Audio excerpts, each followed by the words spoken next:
દ્વારકા અને જામનગર જિલ્લામાંથી પસાર થતી ગેસ પાઇપલાઇનને લઈને ખેડૂતો પરેશાન બન્યા છે। જી હા, આ મુદ્દે કોંગ્રેસ દ્વારા કલેક્ટરને લેખિત રજૂઆત કરવામાં આવી છે। રજૂઆતમાં જણાવાયું છે કે ગુજરાત સ્ટેટ પેટ્રોનેટ લિમિટેડ એટલે કે GSPL દ્વારા ગેસ પાઇપલાઇન માટે જમીન સંપાદનની જરૂરી કાયદેસરની પ્રક્રિયા કરવામાં આવી નથી।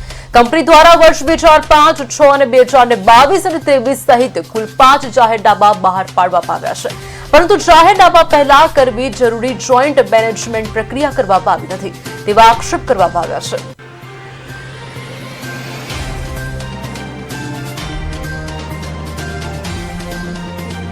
लालपुर तालुकाना लखिया गाम थी चालू करी अने द्वारका तालुकाना पाडली गाम सुधी एक गैस पाइपलाइन निकळे छे।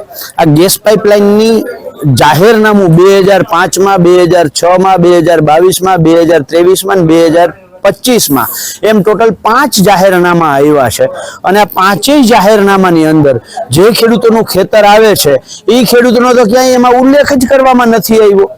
જાહેરનામું આપતા પહેલા જે જોઈન્ટ મેજરમેન્ટ કરવું જોઈએ આ પાંચેય જાહેરનામા પહેલા એકેય વખત જોઈન્ટ મેજરમેન્ટ પણ કરવામાં નથી આવ્યું। નંબર 3 જે જમીન માપણીની ભૂલ છે અને એના કારણે જે ખેડૂતો ભોગ બન્યા છે, ખેતર મારું આવે છે વાસ્તવમાં અને નોટિસ જાય છે બાજુવાળાને, એટલે આવી અનેક ભૂલો વાળું અને તેમ છતાંય ખેડૂતને કોઈ પણ જાતની જાણ કર્યા વગર એમના 7/12 ની અંદર બીજો હક દાખલ કરી દેવામાં આવ્યો છે। મારું નામ કેશુરદેવા ચાવડા, ગામ બેરાજા। તો અમારી જમીન માપણીને કારણે અમારી જમીન છે એની અંદર અમને પેલા નોટિસ આવતી હતી, અમારી જમીન આવે છે, અમને નોટિસ આવતી નથી।